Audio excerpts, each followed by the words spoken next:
Welcome to Mrs. K's Corner, where we corner faculty, students, and people connected to the OT community. Look who we've cornered today. I just left Coach Towns. He went to go get me some more coffee before we start our swim back. And look who I found playing hooky from school going into the 4-day weekend, strolling down the beach, Mrs. Conklin. You know, Mr. Raptor, I couldn't help myself. I love the beach. I like a nice day off. Well, it's convenient because we haven't had a chance to talk about the NHS, and you are one of the moderators, right? And who's your partner? I have Miss Alyssa Singer as my co-advisor. So there's the other brains behind the project here. She's running the classroom while I'm here on the beach with you. Shh, I won't tell. I swear I won't say anything. Okay, so let's talk about the NHS. Why don't we start with, because the freshmen should be aware, it's in the handbook, all this information, but what are the qualifications to get in the NHS, or to at least be invited to the NHS? Well, one thing that students need to remember is that in their junior year, guidance will determine whether they are academically eligible based on their weighted GPA, which must be a 95 or above. Can't be a 94.999. And that has happened. Yes, it has. So it can't be it's not a rounded number. So it has to be a 95 or above weighted GPA. A lot of students think it's impossible to achieve. But what happens is in junior year, they find out that they're academically eligible. They get invited to apply for the National Honor Society, and because they haven't really had that in their scope, they haven't prepared, and the preparation really needs to start freshman year. So if they're invited, then they'll have to fill out an application. What are going to be the qualifications your committee will look for? So one thing that students have to have been doing since freshman year, they have to have demonstrated leadership in school. Leadership is one of the pillars in addition to academics, one of the pillars of National Honor Society. So students need to have participated in school-related activities. This includes clubs, their athletics, it could be band, the drama club. So they have to have at least 2 clubs that they've participated in, freshman, sophomore, and junior year. And that's one of the pillars. What are the others? So the other pillar is going to be service, and service is service to the community. Now this is one thing that we outline in the handbook, but many students come to me. I teach freshmen, and a lot of those students are already thinking about their community service component. Community service means that you have extended yourself beyond the building of Ocean Township High School, and that you have somehow impacted the community through your service. Now our service requirement is what right now, because it has changed in the last year or so. It changed, right. It changed, I believe, for the freshmen from last year's freshmen. So sophomores and freshmen now need how many hours each year? So if they participate in 2 school-related activities, they have to have 25 hours of community service outside of the school building. If they participate in 3 school-related activities, sports, clubs, they need to participate in 15 hours of community service. And one more pillar. We've got 3 so far. You've got your academics and course scholarship, and you've got leadership and service. One more pillar, character. Character, yep. Probably one of my favorite pillars, because I really appreciate students who focus on the way that they present themselves to their teachers, to their coaches, as a teacher, as an advisor.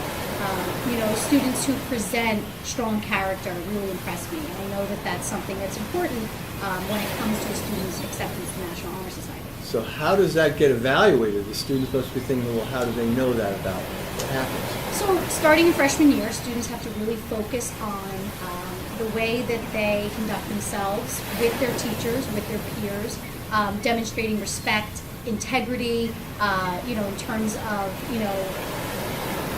doing their own work, not cheating, not copying off of someone else, not getting themselves into trouble, with the administration here at the high school, really just conducting themselves as good people. So how do you find out if they qualify for that when they're juniors? Well, junior year, once students are deemed academically eligible, we start the application process with the students, with the applicants. We then send out a list of potential applicants. All students who are academically eligible, we send out a list to teachers, coaches, advisors in the building, and they essentially rate the student as to whether or not that student is worthy of consideration based on some of the interactions they've had with that student, in terms of their behavior, their character, things like that. So there's an important message to all of you underclassmen. Don't burn your bridges behind you. You will need that later on. Once they're in the National Honor Society, it's very in my eyes, to be honest with you, I really think it's probably the most prestigious organization in any school to be a part of. We'll get to why in a few minutes. But once you're in the organization, then what do your members do? Well, we do have requirements in order to maintain your membership. And one of those is to help out in the Help and Homework Center, which is available to all students, all high school students, Monday through Wednesday in the library after school. So we have National Honor Society members who go there and essentially offer free tutoring for any student who is in need. And what about some of the initiatives you have going on? You have a couple things coming up or November's a busy happening month. right now, as a matter of fact. So what are some of the things either you're doing now with the club or even coming down the pipe a little bit? So currently we are beginning to raise money for No Shave November. We have some student and teacher participants. Essentially they stop grooming their facial hair for the month, and in order to raise awareness for cancer, which is something that has impacted our community and many communities, unfortunately. So No Shave November is going on right now. And how can somebody find out how to donate or whatever for that? Where can we get them a link? I know you're going to be putting up some promos around the building. Well, we have a direct link to the donation site on our website, our National Honor Society website. So if you go there, it's actually one of the options. Which is on the school site, by the way. You can find the National Honor Society site on the school site. Very easy to find, thanks to Mr. Raptor. So they can donate that way, and everything is on the computer, so it's easy just to plug in whatever you want to donate. And we will see their promos around too. I think Yes. yesterday you and I were talking about your members putting up some promos. So get the QR app on your phone, and you'll see the little QR signs that will take you to the site as well, right? Yep, very easy. Okay. And what else you got going on? You have something else going on? I just saw a tweet about it the other day, as a matter of fact. We have a coat drive, which we have done for the past probably 4 years. Jersey Cares is the organization we work with, and we are collecting coats all month long, and we'll donate them beginning of December for people who we'll donate them to Jersey Cares, and we'll give them to people in need. Gently used or new, if you are out and you see a great deal and you want to donate a coat, bring it on in. All right. Now let's go to why this is so important. So high school's over. You've been in the NHS, yay.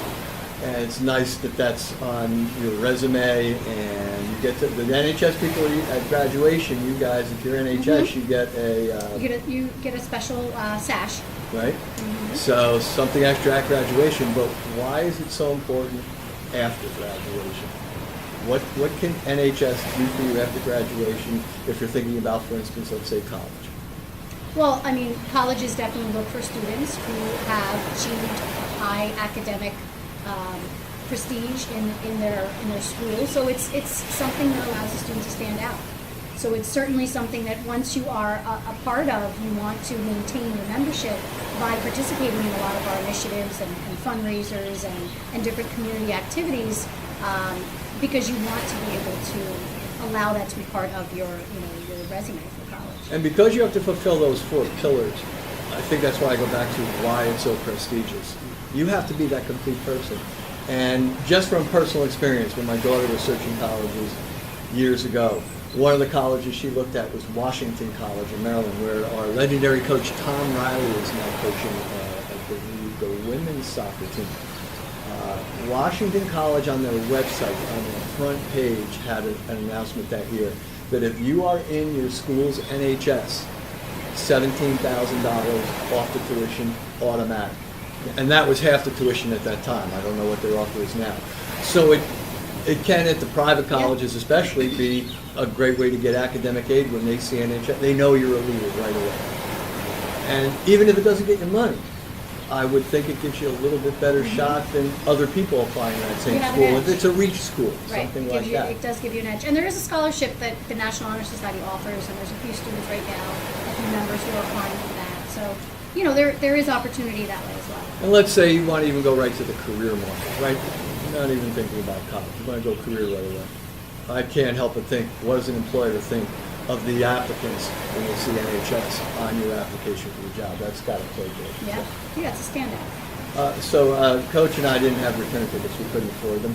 So we got to swim back. You got the money for return? You're not swimming back, right? I'm actually going to stay. You're not going back? No, You're just going to let this singer come? that's it. She can handle it. She's a very capable woman. All right, Miss Singer, you heard it here first. You're on your own Monday. See you then. Mahalo to those of you listening in, and aloha from my slice of paradise at OT.